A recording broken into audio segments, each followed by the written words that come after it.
Happy Tuesday, everybody. Rodney, how are you? Fantastic. How are you doing? I'm fine. So, anything going on politically these days? Anything at all? I haven't seen. Yeah, I just, it's, seems to be a lot going on to me. I don't know, but we'll stay out of that. So, we did get some rain for anybody that's not from here. We've been kind of dry for a while. And my name is Andy Elliott. I'm a realtor here in Williamson County, Tennessee. And I'm talking to Rodney Wilds. Can we make the new announcement, or is that a? Oh yeah, absolutely. And I'm with Rodney Wilds, who has a very cool announcement for us. He's a loan officer here, also in Williamson County. Take it away, Rodney, with your big news. Oh yeah, I have moved over to First Bank. It's a local bank. I think they're around since 1906. Just very pleased to join this group over here. It's a phenomenal place to be and originate loans. Their their alignment fits really well with mine. Their customer service just they just want to do a great job for their clients, and it oozes from everything they do. And being in the business for a long time, it's important to me. You know what I'm saying? It's like a lot of the stuff, bells and whistles, I may not need. I've been in the business a long time, but having just support for taking care of our clients, because I've been in, like I said, I've been in business, so a lot of my customers are repeat clients, friends of families, friends of people I've bought, and service just means more and more each day. So I feel like we're in a really good spot where we can deliver a phenomenal level of service. That's good. You got to be excited about that. So, congratulations. I Thank didn't you. want to. I didn't want to steal your thunder and announce that. So, with a lot, there's a lot of things, cool things that we're talking about today. Um, but first, we're going to start with Rodney's Hey, ready.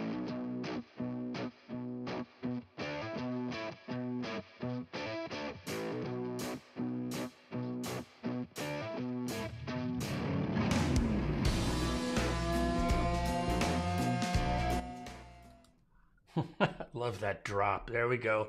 Rodney and his pip. all right, here we go. As you can see here, it's we got a little bit of a roller coaster here. It's not too bad. It looks a little wilder than it is because it's on a 3 month view. Mhm. But you can see green is good. Green is where it's moving up, and red is bad, where basically the rates are getting higher.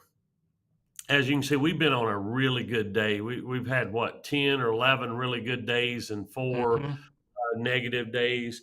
That's a really good run for us. I think a lot of that has to do with the Mr. Powell saying that he's going to intend to cut rates. This may already be built in a little bit from what the Fed's trying to do or looking to do in September, but trending in the right direction. And it seems to me, if I'm not mistaken, um, uh, there we go. Bang, bang. If I'm not mistaken, the rates are improving a little bit. The numbers. I go through this every week. Your numbers and what I see nationally. I use the daily mortgage news, I think is what it is, and it's down to like 689 or something like that, which is better than it's been, right? Yes, yes. We actually got a client locked in to yesterday. I think 6.6. So it's coming around. It's coming around. Yeah, good. Well, and that's all we're looking for is some stability. Are the CPI numbers supposed to come out today? Is that today? I'm not sure when they're coming out. I've been a little lost with some stuff going on. Just some actually Yeah. had a few loans come in and been a little lost on the reports. Besides, they are recommending us float right now, so they think that next couple of days it could improve a little bit. Okay. Okay. Um, I saw a preliminary report about what the CPI was going to do, and the consumer price index, if that, improves in this particular case, stays low, which is what the Fed's looking for, that continues to improve this Fed rate cut, which is everybody seems to hinge on. And that's what I wanted to talk about. I wanted to kind of start with this, and it's an article, and it's titled, Will a fall rate cut, let me shift this, bang, and then bang, there we go. Will a fall rate cut kickstart home sales? And the reason I thought this was interesting is because all of us, Ange, I'm going to do a test. I'm going to do something here. And if you hear, I'm employing one of our viewers, when Rodney speaks, if he echoes, let me know in the chat, will you? Because I'm testing. I think they fixed something. Let me know when Rodney speaks. But this article is about, will a fall rate cut kickstart home sales? And they're comparing it with Canada, which isn't that an interesting thing? I thought, oh, that's a good test. That's a good test tube. They're housing prices go down 50. Yeah, I bet that's Nick Gurley. I bet that's reventure. I understand though. People think that housing prices are going to go down. But with Canada, so they had a rate cut looks like in June, and it didn't go as you expected. So let's read through what happened in Canada and try to connect that dots with the U.S. Is that okay, Rodney? 100%, yes. Okay. Any 100. That's not funny. I'm trying to test here. If it's not, I can take these things out. The Fed's expected to cut rates in September, which may spur buyer activity. It certainly gets the interest going. There's no doubt about that. But I'm gonna move this. But after Canada's central bank cut rates for the first time in June, sales fell. This is interesting. And one of the key points in the very beginning of the article, I thought that's what make total sense to me. It says, in several of Canada's biggest metro areas, home sales were down year over year following a rate cut as buyers appeared to be holding out for further cuts. Human nature is going to, oh, good. Still no echo? I'm going to try this. If this works, I get my ears back. But it's when Rodney speaks is the question. I know I'm going on too long. But it's people holding out. It's people holding out because they think they're going to miss out on a good deal. The U.S. economists think buyers are likely to return if rates dip, but a small decline might not motivate home buyers with low rates. So let's go. The Federal Reserve is expected to cut interest rates more than 4 years. It's been 4 years since rates are cut. Yes. That's a long time. You remember Feels that? like. It does. Remember when they were starting doing that and what they were telling us in the beginning? Won't be very long. It'll be all right. It's not going to happen. Yes. Yeah, by this fall, we'll be back in shape.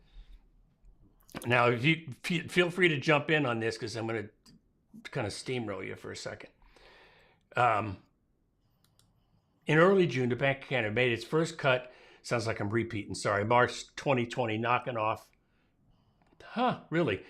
25 basis points to put the target rate at 4.75. Home buyers, however, did not take advantage of the lower rates. Instead, home sales fell. Yes. Here we go. However, the June sales result suggests that most home buyers will require multiple rate cuts before they move off the sidelines. Do you agree with that? Yes. The article said, I do agree with it. And I'll tell you the big difference between us and Canada. And one of the driving factors for me and my market has always been employment. Like if employment is good, if people feel like if their jobs are plenty, they have employment security, they're not worried about getting laid off and all this, that's when buying homes is at its highest. Employment helps drive purchases. Okay. Right. And Yep. so the biggest thing between us and Canada is there are a couple points, which is really big. There are a couple points higher than us in people without jobs. Right. I think they're So, running like 6 point something, and we're so 4. yeah, Is that right? right. And it's pretty much, if you ask me, if you wanted a job in America right now, you can get one. I don't know if it's like that in Canada, but job drives that. Job stability drives that, and employment numbers drives purchases. So, but even if we see a quarter of point, it's not going to flood our gates. They've raised it 12 times. So one isn't going to do the trick. It's going to be multiple. And as we continue to go down, we've said this before, but as they continue to lower them, I think people will be jumping off the fence and jumping in the market as each quarter point is taken off, if that makes sense. It does. And up in Canada, home sales were down 12.8. There's different places up there, 19.1 in that. And in the United States, it was on average down this year over year. As of June, it was about 12%. So we're kind of in the same boat, in terms of home sales sloughing off. The next 2 meetings, and one's going to be this month, isn't it? Yes. I mean, it's July. coming up. July, Right. skips August and goes into September. I mean, so what's going to happen? There's no way. I don't believe it's going to happen in July. It's going to happen in September, is what everybody seems to be leaning on, right? Right. All right. So those questions could lead to some buyers to wait, said Mark Fleming, chief economist at First American. But while fear of missing out on lower rates in the future may prevent a rush in the market, and that's what we were talking about, in my opinion anyway, there's layers of buyers with different trip points when they're ready to go. And some are like on the bleeding edge and they can't tolerate higher rates. They just can't, And if it gets low enough, then they'll pull the trigger. Others are going to be less sensitive to that, I would think. So there's going to be a number of people that, if it's going down in September, what's going to happen in November or whatever the next meeting is? There's going to be, there's always that group that, that starts. This is the same group that when they didn't refinance at 3% because they were waiting on 2.5%. So, we're not laughing. We're not laughing. You can wait yourself out of a deal, but yes, that as they start lowering them, I mean, it's a good thought process if you don't have to move to think, yes, the rates are going to be better. Problem is, as your house is going to be more expensive than you buy too. Like, you may save 0.5% or a full percent by waiting a year, but you may pay 4% more for the house, which is more expensive. Yeah, absolutely. So lifestyle decisions driving the desire to become a homeowner will overcome any fear of missing out. And what we're talking about there is people are going to sell the house if there's a divorce, a job change, or, like moving to a new location. Those life events, when they come along, people are going to sell their houses. That hasn't changed. The seasonally adjusted average for home sales recently was like 3.8. It used to be in the 5s. Now it's 3.8, so it's really low. The reason I bring that up is, even in this market, like the way it is, people are moving. People are buying houses. Real estate rolls on, But here we go. So other psychological factors may come into play with November election ahead. Hello? Is there a election coming up? What? I mean, there's choices. I mean, does everybody have their party's choices ready to go? I Oh mean, man, there's just, if indecision is going to keep people from, and I'm not making light and I'm not taking sides. I'm going to stay neutral on this. So if you ever watch this, you know where I stand. If indecision, lack of clarity holds people from pulling the trigger, there's no trigger pulling going on for a minute here. It's mhm. wow. I mean, this is some historic stuff. At the very least, you get some popcorn going on because it's like a horror movie. Angie had a good question. We're going to take that. I like talking to this girl. Whoop, bing. Do you think first-time home buyers are more likely to wait for more drops, whereas buyers with more experience will go for it and just plan on refinancing? 100%. What do you think on? I hope it's the opposite. I think you're right. I think that'll happen, but I hope it's wrong. I hope first time home buyers realize it's their time to get in the market because they've been skipped they were skipped. It's been a year or so now. They've been able to get in the market and purchase a fairly decent. What am I? It's just not terrible for them. Is what I'm trying to say. You can get in right now and negotiate for a first time home buyer, get some closing costs and things like that. Yeah. Um, if we still have low inventory and it picks up, the first time home buyers, they're not going to have a choice. They're going to get booted out of the market. Yeah.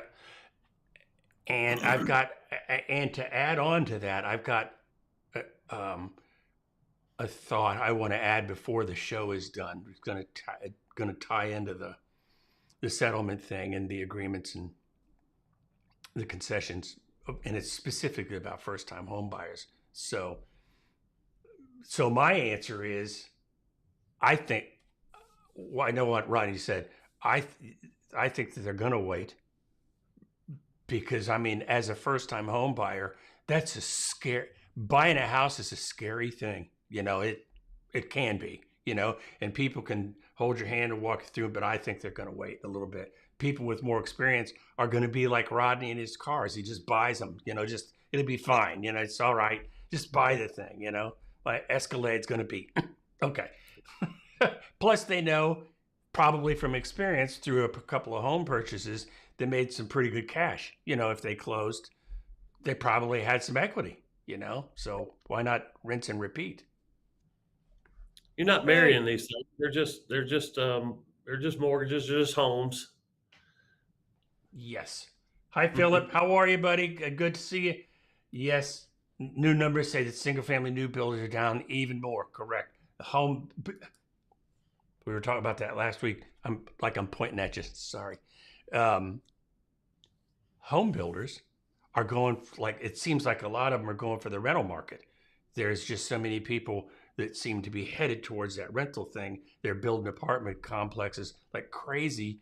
There's a Mhm. whole 50 years of rentals. He's, I don't know what this means, so I want to leave you guys to duke it out. I don't know. Is it the hair? I mean, Jay Leno. Oh, the cars thing. No, Yes, yes. yes. No, I just will buy a car without driving it, without seeing it. Just no big deal. But my car, I'm going to use it. Jay Leno's can buy. He's got hundreds of them Oh, stacked in oh, there, millions and millions. Yeah, yeah. Leno's a huge car buff. I love cars, but I can't afford the ones I like. So the Ferraris. And all right. So we're going to just kind of finish up on this. I'm going to throw up some slides here that's going to block Rodney and I's face for a second. But here's my point, and I think the sound's going good, but I've become comfortable with these. I can't explain that.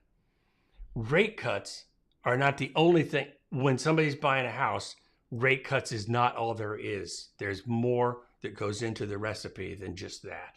And some of the things that we're looking at, for example, here's the historic mortgage rates. It's been, although it's high, it's been kind of steady there this last, the first half of this year. That's what I'm seeing there. And here's where the rates are now. It's still, that's in this first half of 2024, this has been pretty steady. And what we're hoping for is Fed rate cut, mortgage rate goes down a little bit.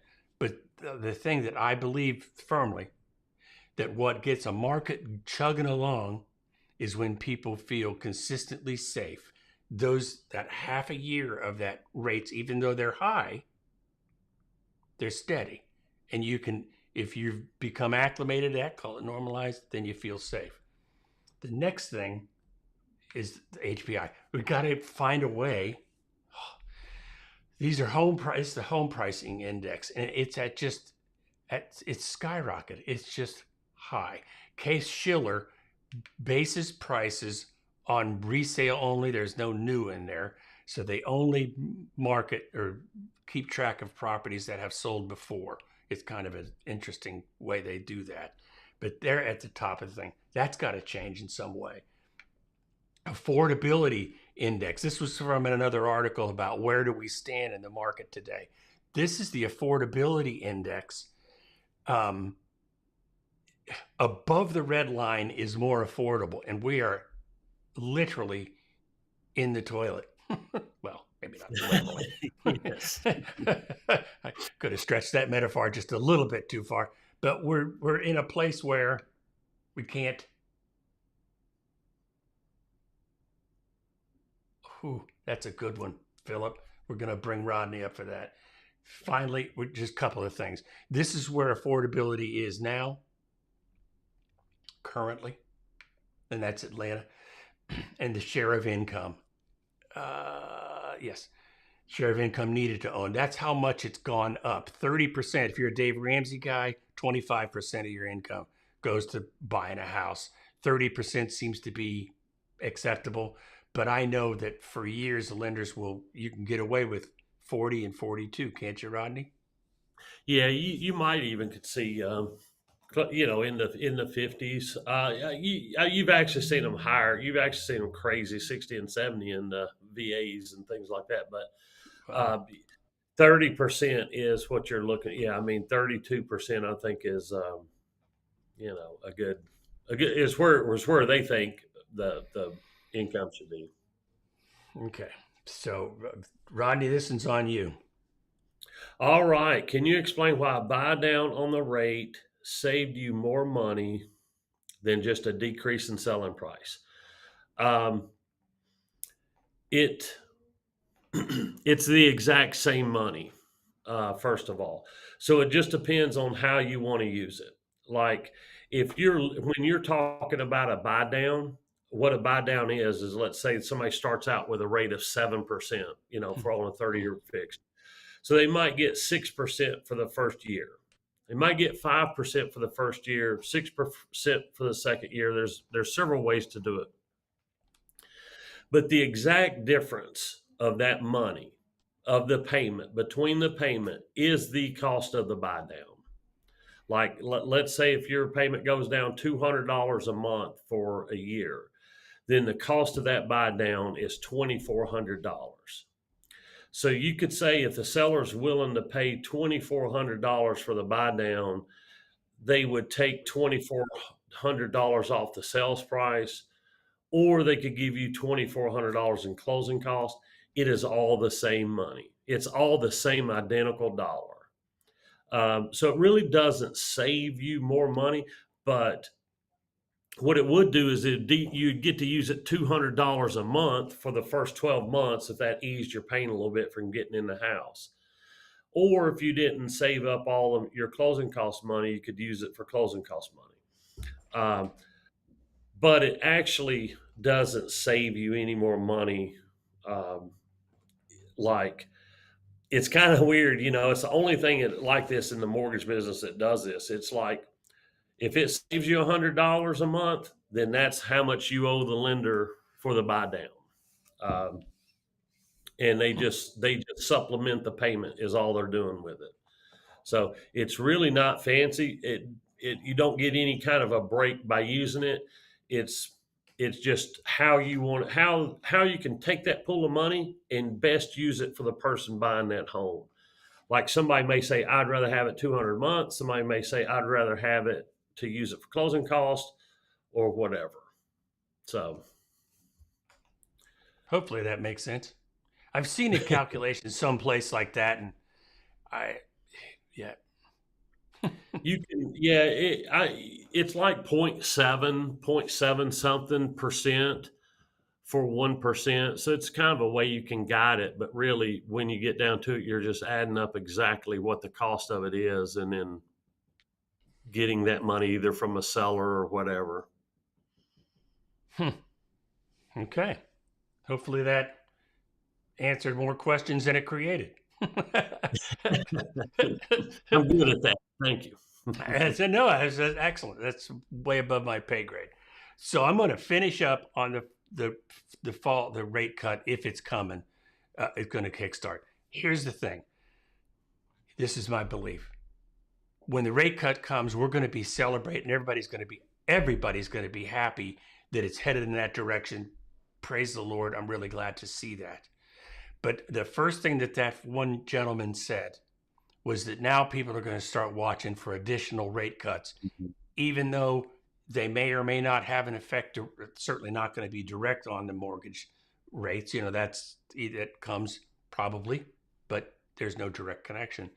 But people are going to wait. And so what I think is going to happen with the rate cut, again, good news, but there's going to be a lot of waiting going on. Housing market, maybe not in the, stock market. Those guys move like lightning, That's a different animal. But at any rate, I think that there's going to be waiting and watching going on when that happens. Do you think? Yes. 100%. Yeah, 100%. And one, just because it's so high now, it's like when they've done the surveys, it's like closer to 6%, 5.75 before they think the majority or a bunch of people's going to get off the fence that want to move.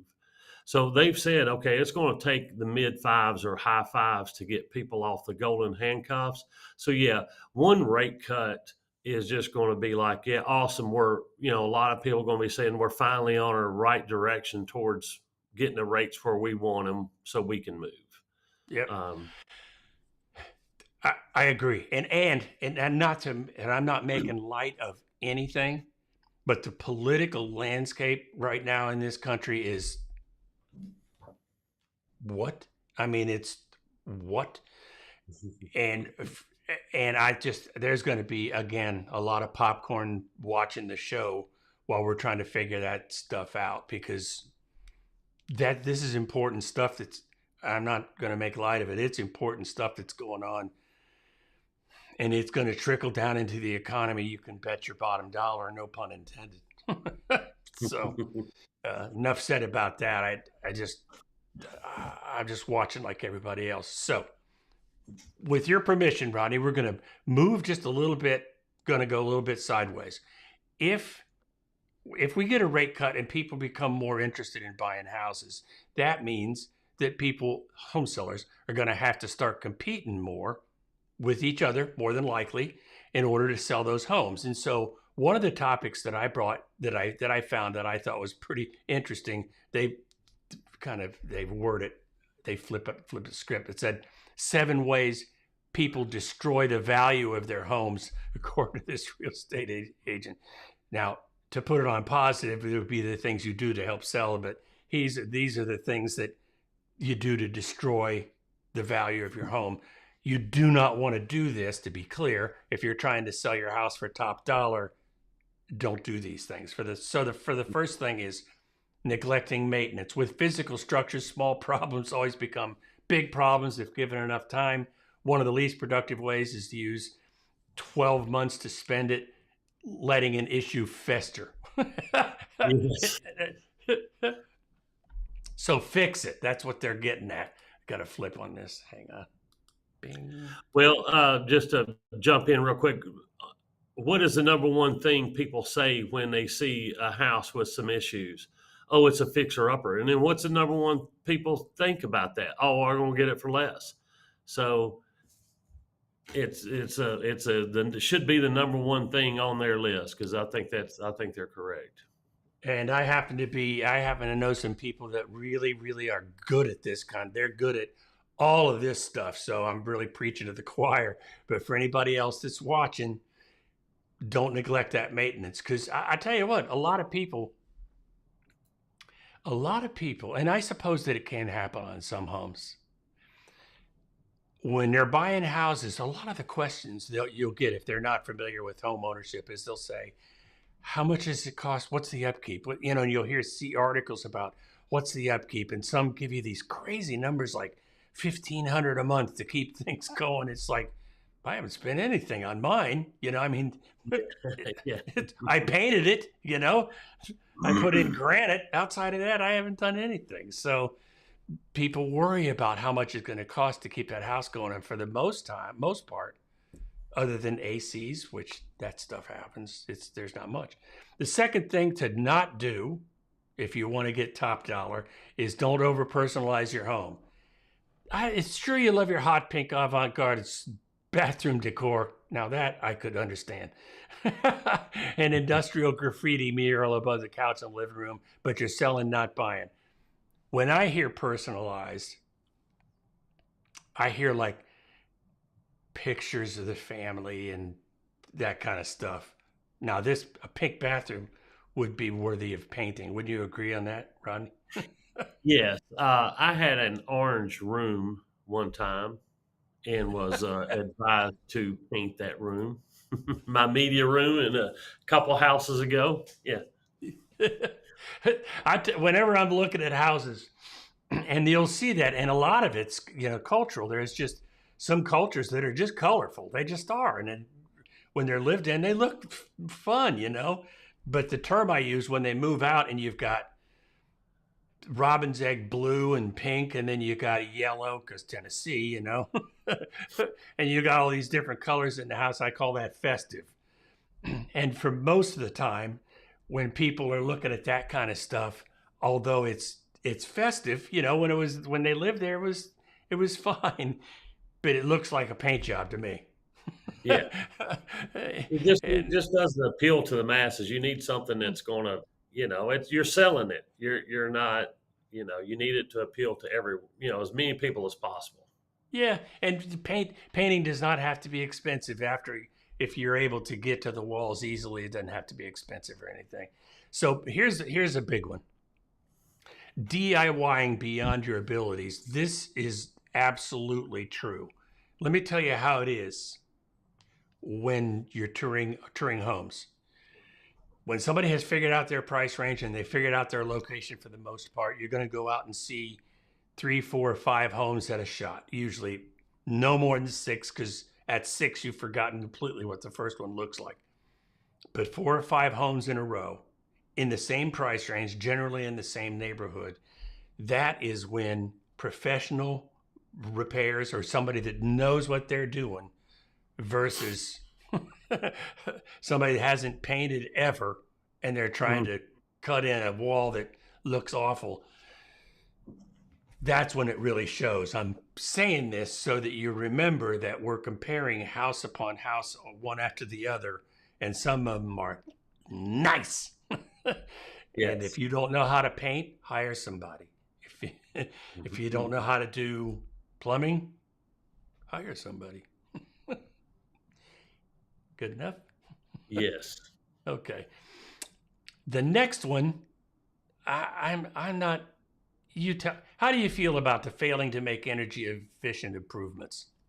What's your take on that? It's not. I don't think in my area it's that huge, but I think it's like anything else. If it's a really old house and you go in there and you got some of those crazy electrical boxes you used to see with the big old bulbs in them, all that stuff needs to be updated. But other than that, not every house around here has a tankless water heater and amenities, any kind of solar stuff. So that's not huge in our area.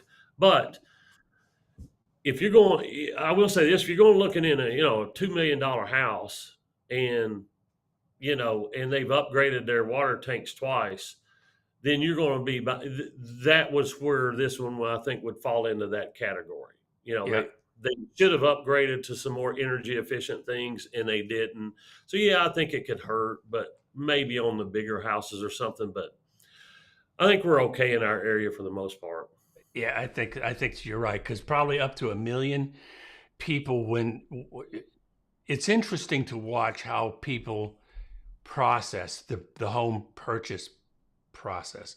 Once you get once they get their number and they know how much they can afford, let's say it's $750,000, whatever that is, the calculations that they do when they're walking through houses is really an interesting thing to watch.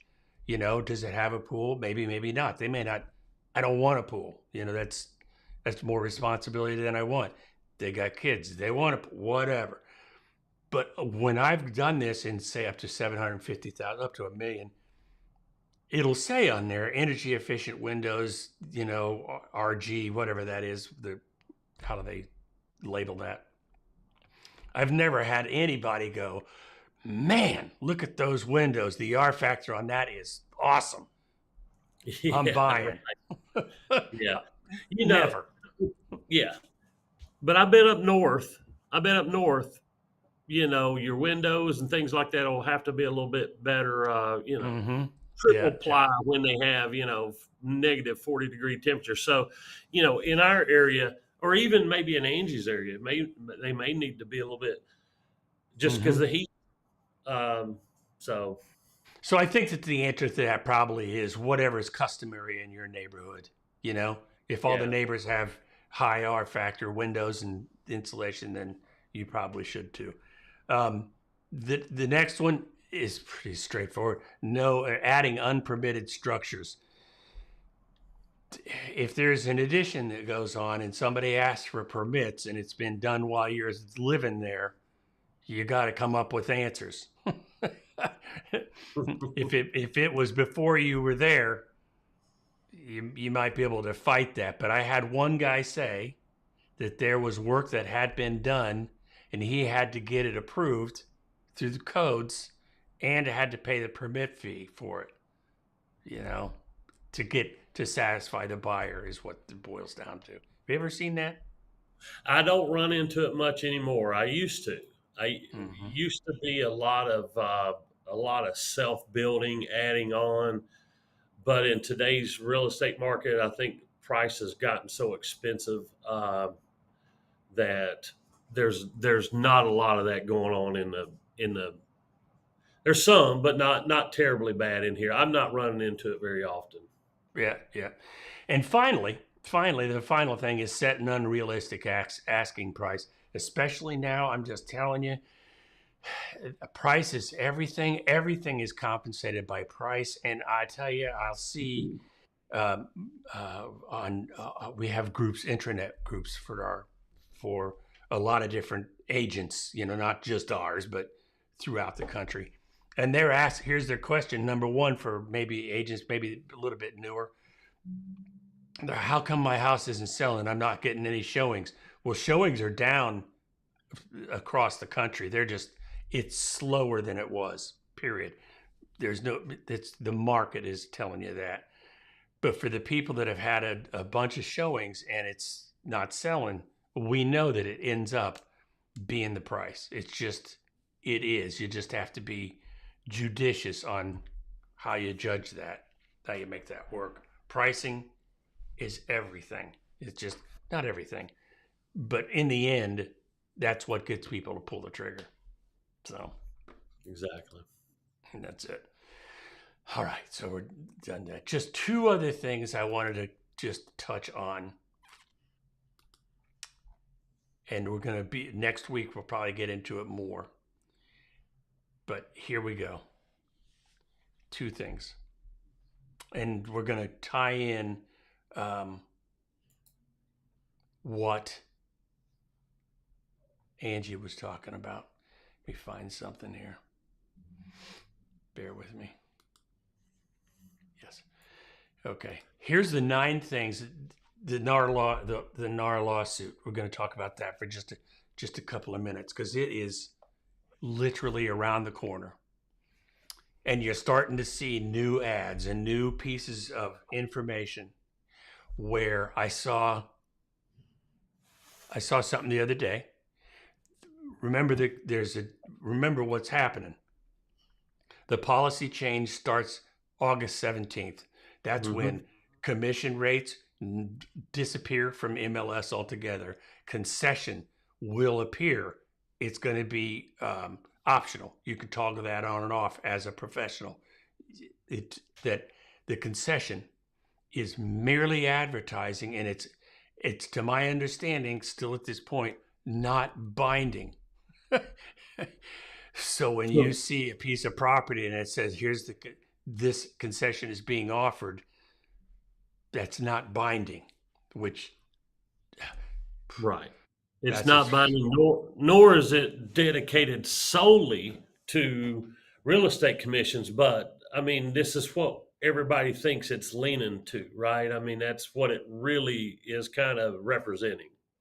that I have to think that that's the thoughts going on in my head.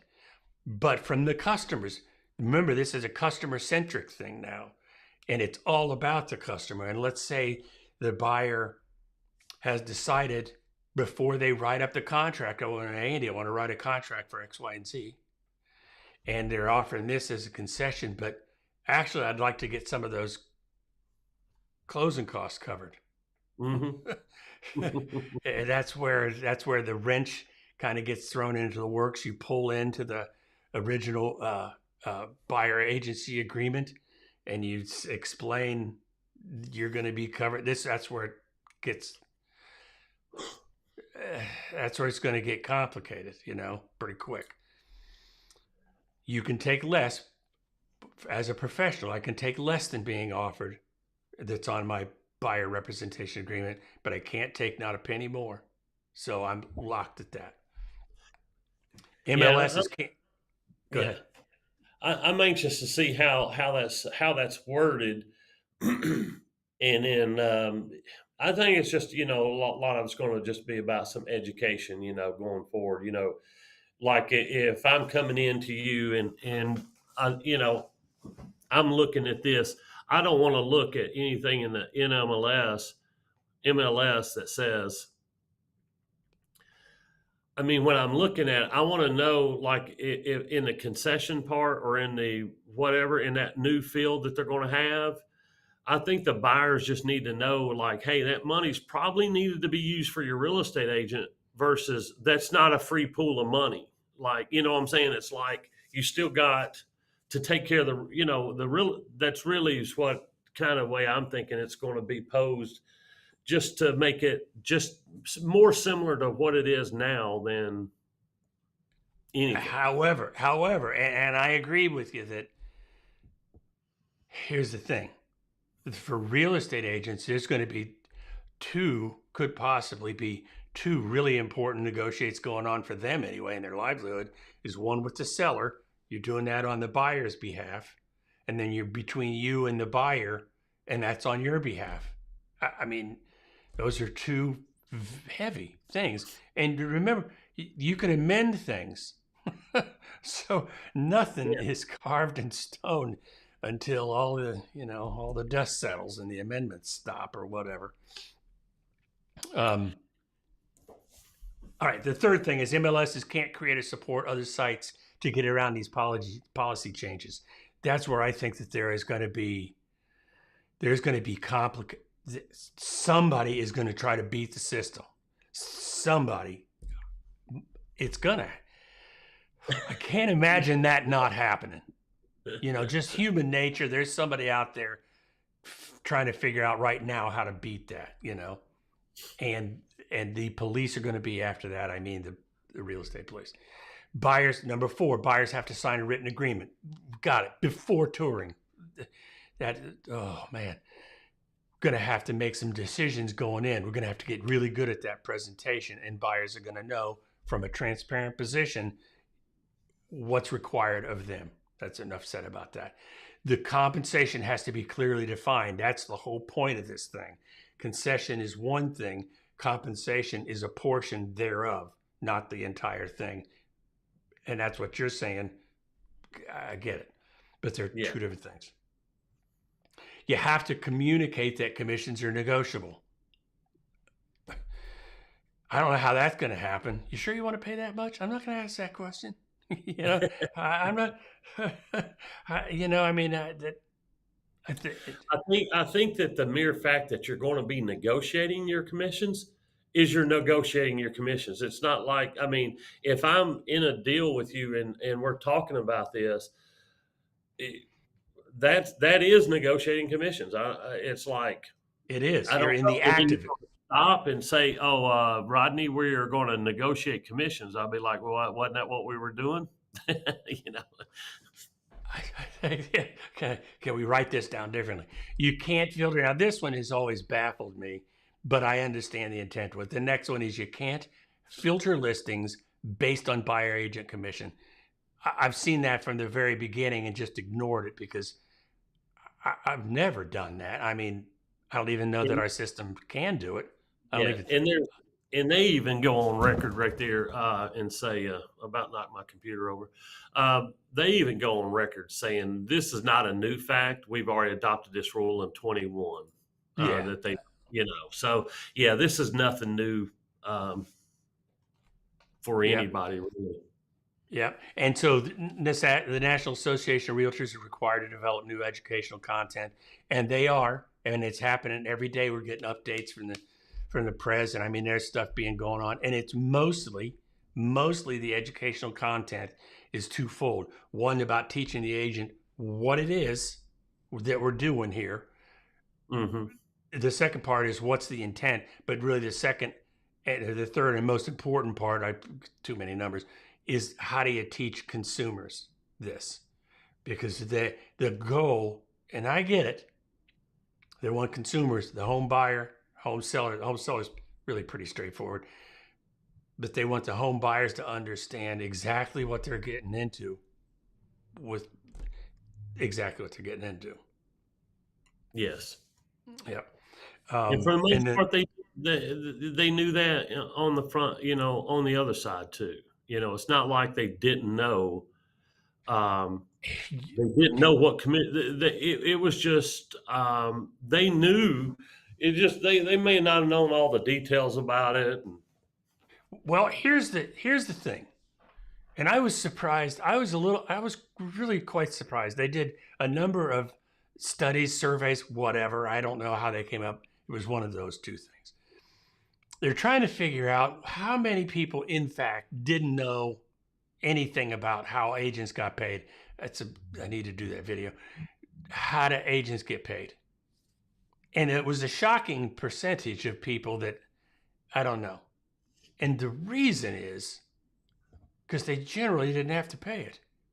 And if you don't have to pay it, I don't care. I got enough stuff to think of. I don't care how you're getting paid, pretty much if that's what it is, that's what it is. So people they really didn't know the ins and outs of it because you would have had to been abnormally interested in how we got paid to figure it out. Because for years, agents used to say, and I won't even say it in case it gets like Big Brothered or something, but how home buyers aren't responsible for paying the commission. They would use words like free, and it never was, but don't think that wasn't years ago. That's the way you used to say it. Well, that's not the case. So the ninth thing is the consumer awareness about commissions may have changed. May have changed. We're going to be making it's an important distinction about what's going on. All right. That's a lot that's happening. And again, we're going to see tons of changes. And I think that, Rodney, you put it best. When this starts to unfold, however it works out, the market will work itself out, as you said. Yeah, I believe so. I mean, some of the questions were like we hadn't got a lot of questions, but the last couple questions is how are we supposed to write it in the contract? Like now commissions are supposed to be in the contract versus the and they're telling us these things and we're like, listen, It's this is normal and customary that the seller pays the brokers, the buyer broker commission. Just write one line that the seller agrees to pay, say if it's um, Remax. Seller pays Remax 3% for the buyer broker fee, and that's it. I mean, there's not a lot to it, and it's customary, so it's going to be wild. I'm anxious to see it, but it's always been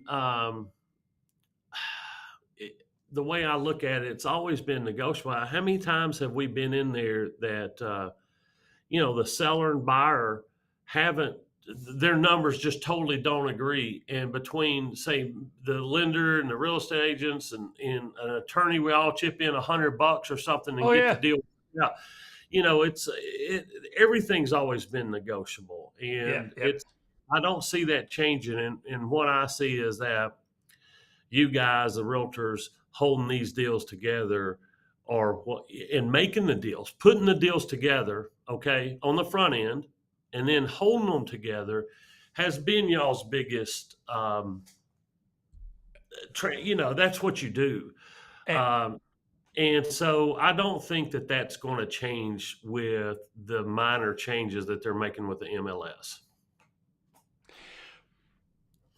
but now it's going to be really holding it together, because there's going to be agents, there's going to be people, there's going to be buyers that change their mind on commission in the middle of midstream when they're getting ready, right? And there's going to be agents who go, well, if that's what you want to do, I'm out.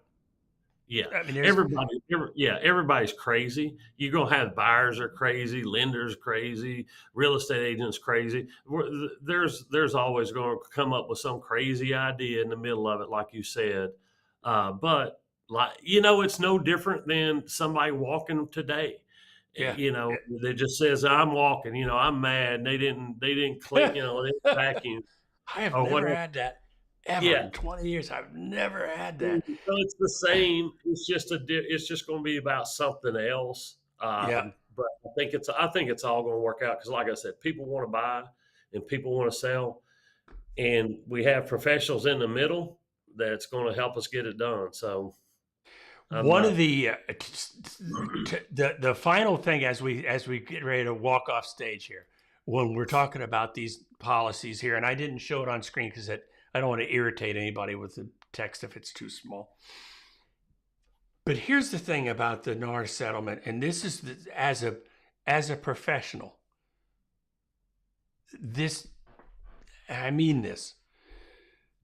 It's not lost on me how important. I hope you've not been echoing this whole time.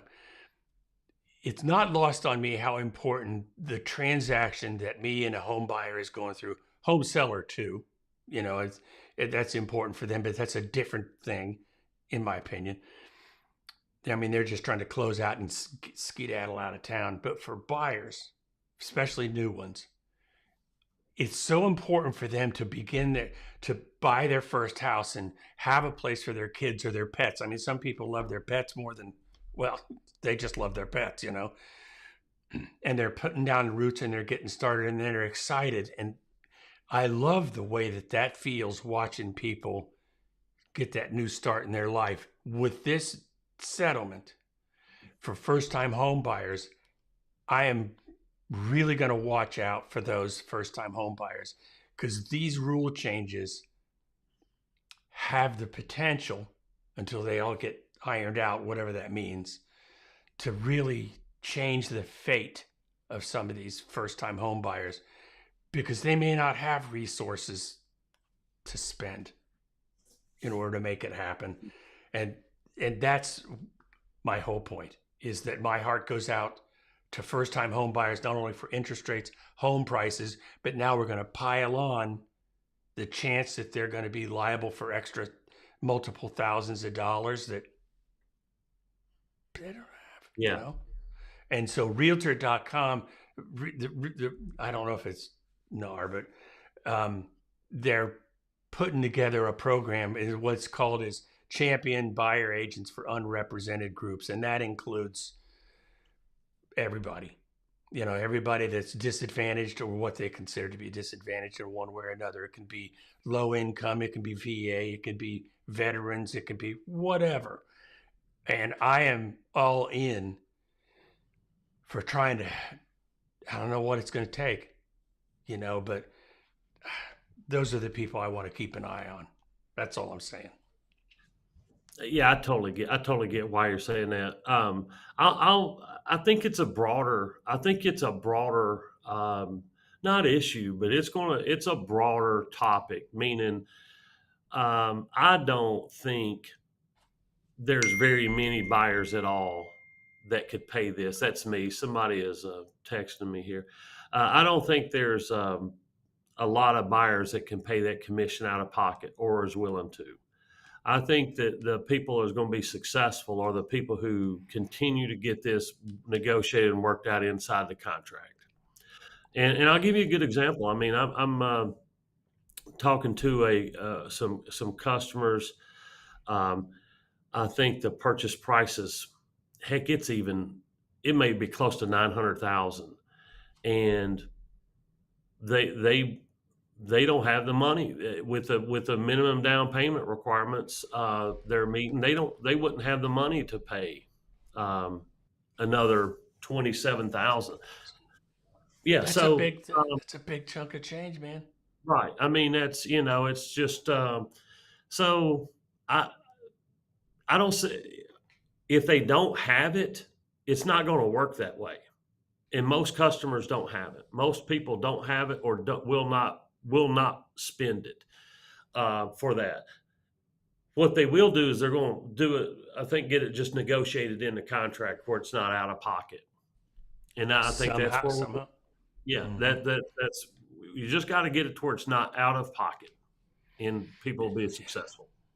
And for a $900,000 house to scooch it up to, $27,000 for appraisal purposes, you might be able to get away with that. You could, but yeah, I mean, that's, and then again, you're just, making your offer worse than somebody else's offer because they may come in, And if the appraisal comes in low, who's going to, okay. So all that being said, the market will work itself out. Black eye included. Like it is now. I mean, they're selling it just like they are now. It's what I'm saying is, so, well, I think that's what's going to save us. I think so too. I'm interested because my view on this is a little bit different than yours because I'm actually, bless you, I'm actually on the firing line, directly. You're going to be the, second removed. We're taking the the hits. You're just getting the effect. Hey, I'm allergic to this NAR settlement. Can you tell? Okay, yeah, okay. We're going to let it go. Listen, we're done for the day. Angie, thank you so much. Rodney, thank you so much. Philip, always good to see you. And if Wendy's hiding around in there, tell Wendy I said I love you guys. You're the best. Any final thoughts there, Rodney? No, keep plugging away. We're going to figure this NAR and all this stuff out here in a couple of weeks. It's going to be awesome. It's going to be awesome. It's going to be awesome. See you guys.